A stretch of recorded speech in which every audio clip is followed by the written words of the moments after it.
Hey guys, welcome back to Time Machine Scale Models. Well, the USAC group build is underway, and haven't really made a whole lot of progress because I've been working on some of the body issues, getting rid of seams, mold lines, ejector pin marks, etc. And trying to modify the chassis to get the stance that I was looking for. Now I've dropped this down, and in a couple seconds I'll blow this back apart, and I will show you exactly how I got the stance that I'm looking for. It took a little bit of doing, and kept mocking it up, kept taking it apart, working on it a little bit more, and I think I'm where I want to be. I think this is the best I'm going to get. I could probably go a little bit lower in the rear, but then I'd have to tuck the tire and rim package in the fender a little bit. But like I said in my community post yesterday, I was looking for a little bit of stance. So I want a little bit of rake to it. And I think we're going to get it with what I've done. All right. So hang out a couple seconds, and I'm going to blow this back apart, and I'm going to show you what I've done to the chassis. Stick around.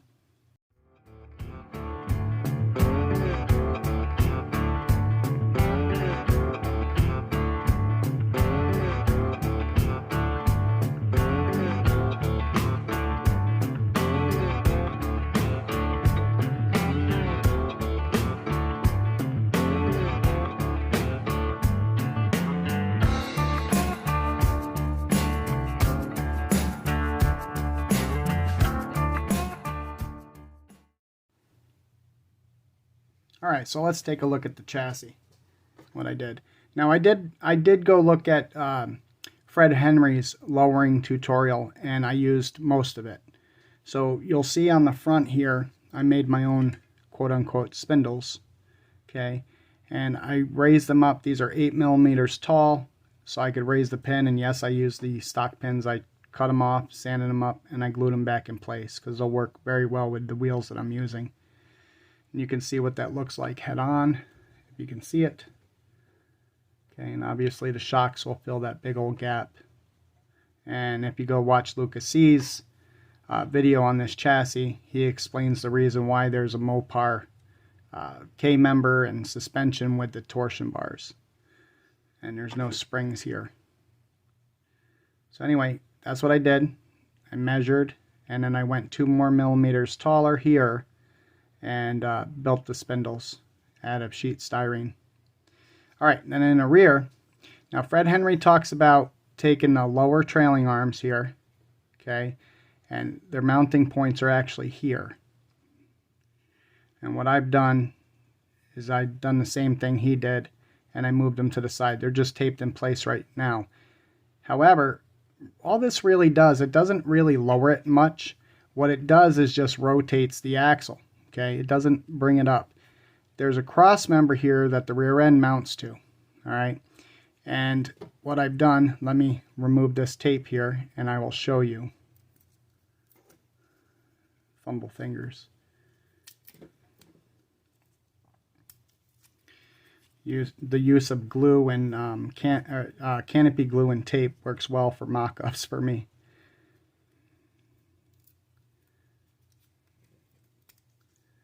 Take that off. All right, so the independent rear suspension mounts to this cross member right here. And let me work this loose because it is glued with canopy glue.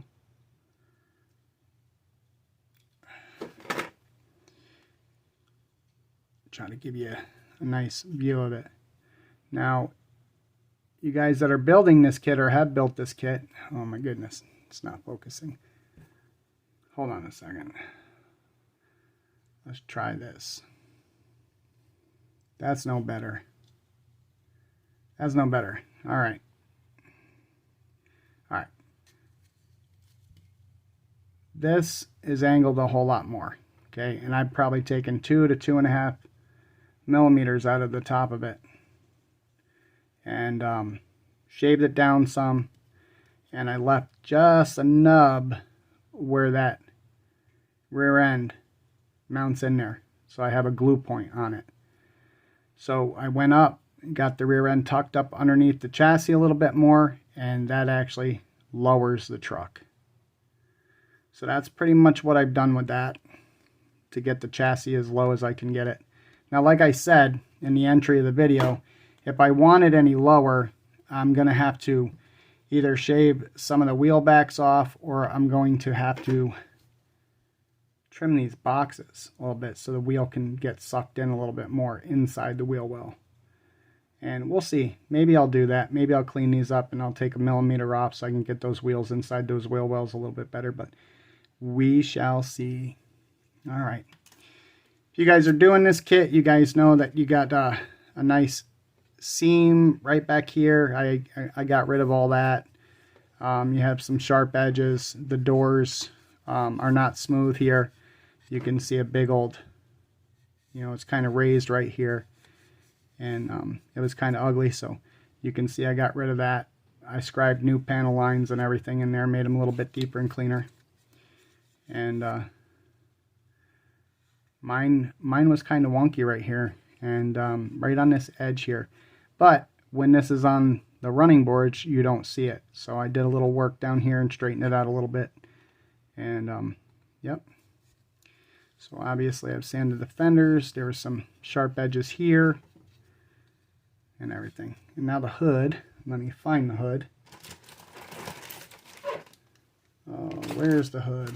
Where'd you go? You guys see the hood anywhere? Because I don't see the hood. I don't know what I did with the hood. Oh boy. Well, okay then. I misplaced the hood for this.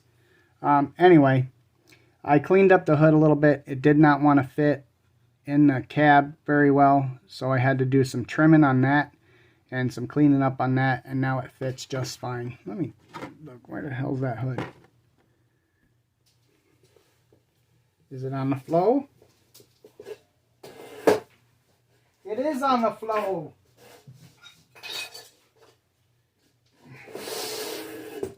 It's funny how lots of stuff ends up on the floor, right guys? So it fits a hell of a lot better now. So this is coming along, and now that I've got the stance where I want it to be, I think we can move along. I had to reach out to Dylan today because I told you guys I was going to do the Coyote, but I was laying it all out to look at it and stuff, and there's a part missing in here, the oil pan. And I'm not sure if I misplaced it or it just wasn't in the bag, because I've had this in and out of the bag I don't know how many times. So I don't want to say you forgot it, but who knows? Stuff happens, right?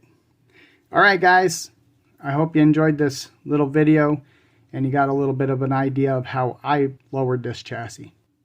Thanks for watching. Happy modeling.